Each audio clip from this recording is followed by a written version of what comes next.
Okay, so our next speaker is Grant Staben. He's a PhD student at University of Tasmania, but also wanted a bit of a break from Palmerston. So he's come out from Department of Land.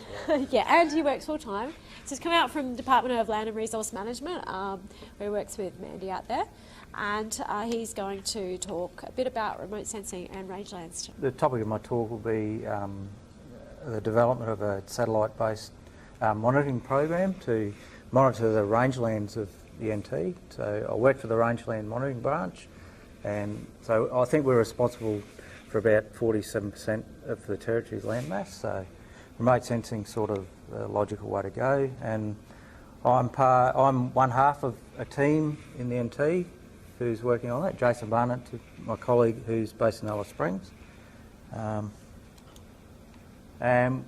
what we've got is a collaborative research project with the Queensland Remote Sensing Centre, and they've got a very mature system to process large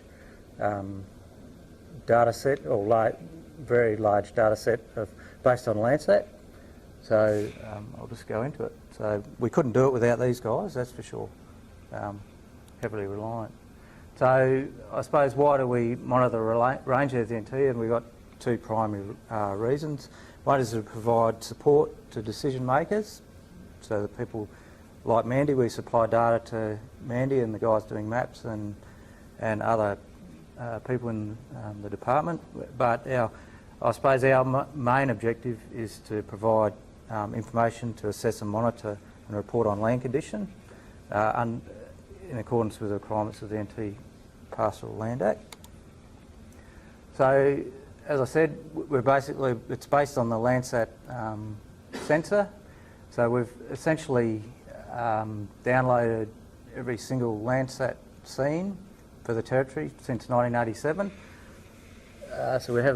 It's ongoing. Every Monday we'll do a dump and we'll just pull down everything that's available. So we've got around in excess of 50,000 Landsat scenes in our archive. It equates to, once it's gone through the processing stream, we've got approximately about 150 terabytes of data, which gets a little bit awkward to handle. So we basically process it all on a high-performance computing system, which is located in Queensland, and the way we access it here is through a remote login.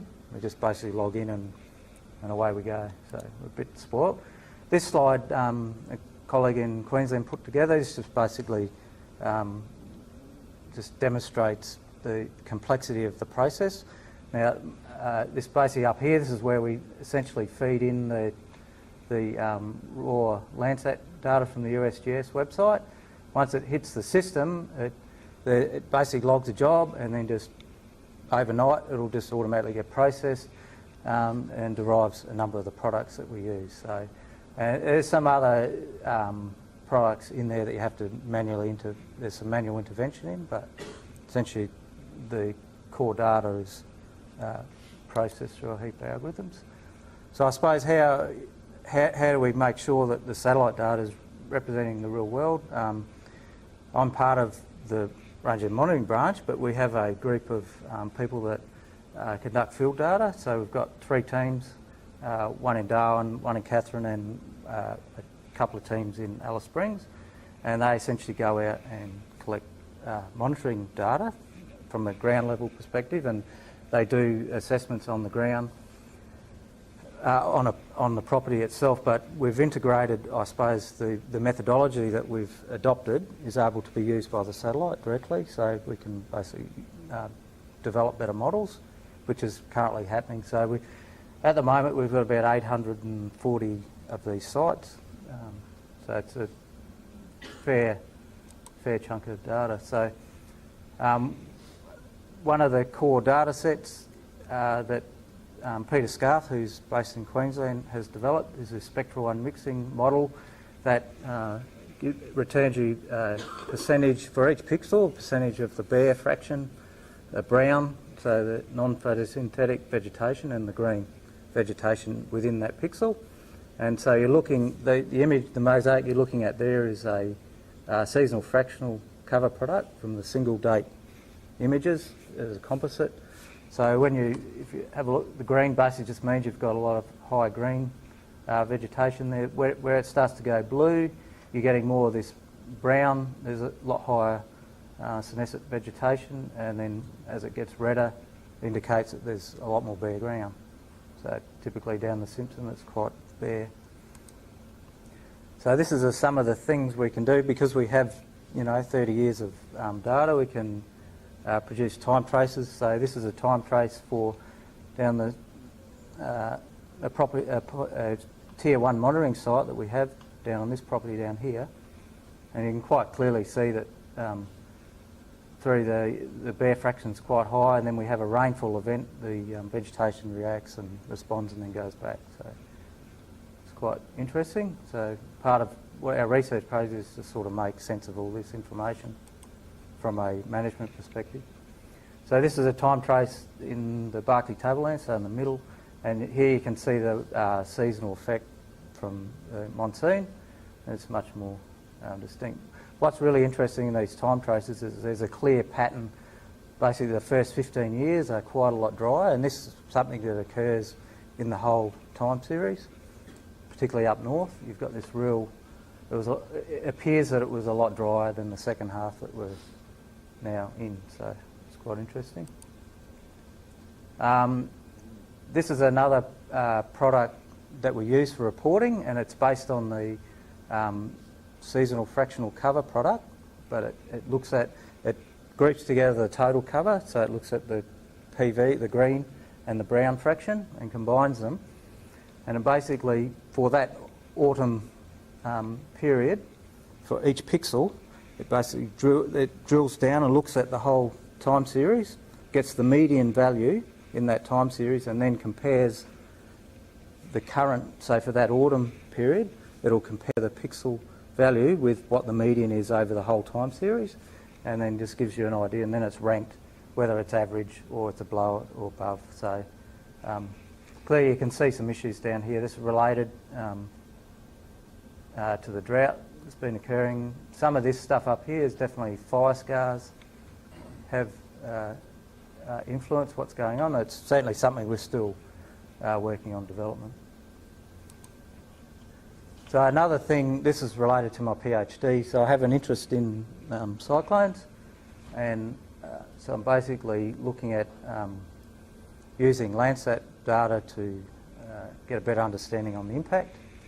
And so I've developed a model to predict average canopy height from Landsat 8 and a SRTM DM, and this is just something this is pretty new, so I only did this on the weekend, but processed it through and applied that model. So this is Cyclone Lamb that went through on February this year. This is 2 scenes that I've applied that canopy height model to, and basically in that image, if you see some green, you've got higher canopy estimates, and where it's red are lower. This is the 6th of May. Oh, so sorry, the previous. Oh, don't know. Can I go back or? Yep. Oh. Yeah. So that's the 30th of April 2013, and that's 6th of May this month. So if you look at that image, there's some big holes in it because there's cloud in the scene. Have a lot of trouble getting Landsat 8 imagery over this area without any cloud in it. Particularly because I've applied the model to April-May sort of area to avoid the fire scars because they basically obliterate everything. I end up with no information, so so that's a trade-off there. There's not much I can do about that. But so essentially, they're basically just in that. So that red area basically is an area where there's been a change greater than 3 metres or above in canopy height for those areas. Then, luckily enough, the NT government has a good aerial photo archive. So this is Ramingining, which basically occurred in that red patch there. They got pretty hammered. So that's an image in 2012, but they also captured an image straight after the cyclone, obviously for their recovery efforts and whatever. So that was quite good. So I've just zoomed in on this area. So this is a close-up, I suppose, of the canopy height model for 2013. That's the May image, so there's a bit of a difference. You can see, and that I've just subtracted 2015 from 13. So basically where you see the red or the orange and yellow, there's a decrease. The blue areas, it's the same, and the dark blue, there's a problem with the model. But that's just an example from the aerial photography of that point. So 2012, and you can see, I don't know if you can see that, but you can basically measure the trees now because they're all laying on the ground. So quite easy. Thank you. Any questions? Yeah, there's a bunch of them. So I'm using a machine learning approach in scikit-learn. So it's a module in Python. So it's a random forest regressor algorithm. So there's a couple of texture measures in there.